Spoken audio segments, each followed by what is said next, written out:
Shalom, selamat pagi Bapak, Ibu, dan Saudara sekalian. Sebelum kita mendengar dan kembali lagi merenungkan firman Tuhan pagi hari ini, marilah kita berdoa. Tuhan Yesus, terima kasih untuk hari yang baru yang masih Tuhan berikan kepada kami. Kami percaya hidup kami senantiasa di dalam anugerah Tuhan. Pagi hari ini kami datang menghadap Engkau, rindu mendengar kebenaran-Mu Tuhan pagi hari ini. Bicaralah dan ajar kami Tuhan melalui firman-Mu. Kami siap mendengarnya hanya di dalam nama Yesus. Haleluya. Amin. Tema renungan kita hari ini adalah ingin tahu urusan orang lain. Diambil dari Yohanes 21 ayat 20-23. Beginilah firman Tuhan. Ketika Petrus berpaling, ia melihat bahwa murid yang dikasihi Yesus sedang mengikuti mereka, yaitu murid yang pada waktu mereka sedang makan bersama duduk dekat Yesus dan yang berkata, "Tuhan, siapakah dia yang akan menyerahkan Engkau?" Ketika Petrus melihat murid itu, ia berkata kepada Yesus, "Tuhan, apakah yang akan terjadi dengan dia ini?" Jawab Yesus, "Jikalau aku menghendaki supaya ia tinggal hidup sampai aku datang, itu bukan urusanmu, tetapi engkau ikutlah aku." Maka tersebarlah kabar di antara saudara-saudara itu bahwa murid itu tidak akan mati.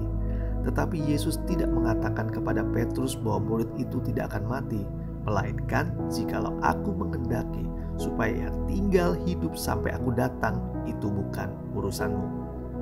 Saudara yang dikasihi Tuhan, selalu ingin tahu urusan orang lain disebut kepo. Bahasa kepo sering kita dengar sekarang. Kepo merupakan kepanjangan dari knowing every particular object. Kamus Bahasa Indonesia mengartikan kepo sebagai rasa ingin tahu yang berlebih tentang sesuatu atau orang lain. Rasa ingin tahu itu bagus, tetapi ingin tahu yang bukan urusan kita, itu yang bikin gak bagus. Rasa ingin tahu sebetulnya sangat positif karena akan menolong seseorang untuk mencari lebih banyak pengetahuan dan mengeksplor sesuatu. Akan tetapi, kalau rasa ingin tahu itu berkelebihan, maka dampaknya bisa negatif karena bisa mengganggu privasi orang lain. Kepo juga wajar bila kita sedang masuk ke masa penjajakan untuk mencari pasangan hidup kita misalnya. Justru kita perlu mengetahui jelas siapa orang yang akan menjadi pasangan seumur hidup kita.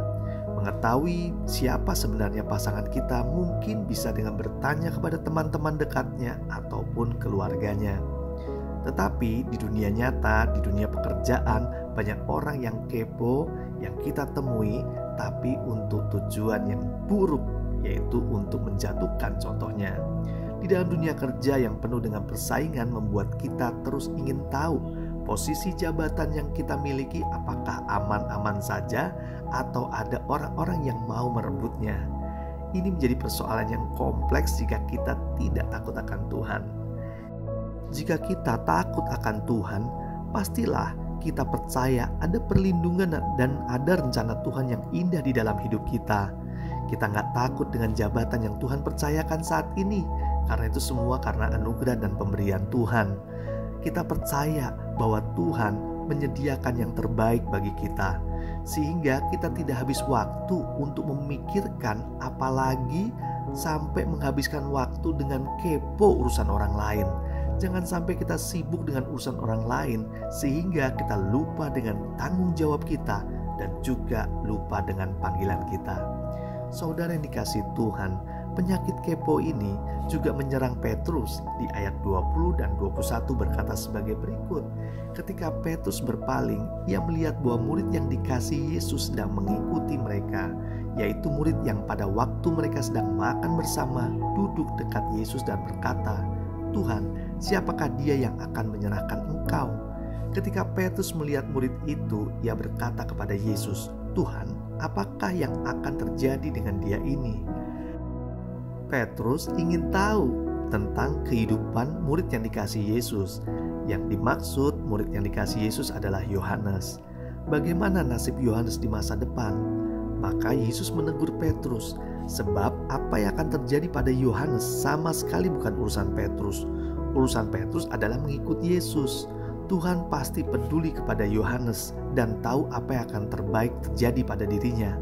Di sisi lain, dia juga peduli terhadap Petrus, tetapi cara Yesus memperlakukan mereka masing-masing bisa berbeda, karena setiap pribadi punya keunikannya sendiri-sendiri. Atas dasar perbedaan-perbedaan itulah Allah punya rencana dan kehendaknya sendiri-sendiri bagi setiap orang yang percaya kepadanya. Kita tidak perlu meributkan dan merepotkan diri dengan hal itu. Itu sepenuhnya adalah kedaulatan dan wewenang Tuhan. Tugas kita hanya memastikan bahwa kita sendiri sudah dan sedang mengikuti Yesus dengan sungguh-sungguh. Apabila kita mengikuti Dia dengan serius, kita tidak akan punya waktu untuk memikirkan bagaimana Dia memperlakukan orang-orang di sekeliling kita. Itu bukan urusan kita. Yang terpenting bukan kepo tentang orang lain, tetapi kepolah tentang rencana Tuhan di dalam kehidupan kita. Kita harus mau cari tahu terus tentang kehendak Allah yang harus kita lakukan dalam hidup ini, sambil kita mengerjakan panggilannya dan melayani Dia, hingga kita tidak punya waktu untuk kepo urusan lain. Kita percaya hidup kita di dalam rencana Tuhan yang indah. Mari kita berdoa.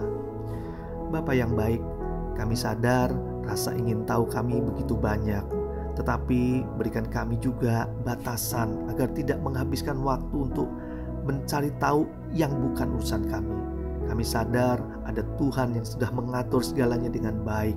Bahkan kami juga hanya mengurusi urusan pribadi kami. Beri kami terus komitmen untuk bisa tetap melayani Tuhan, mengikuti Yesus seumur hidup kami Tuhan.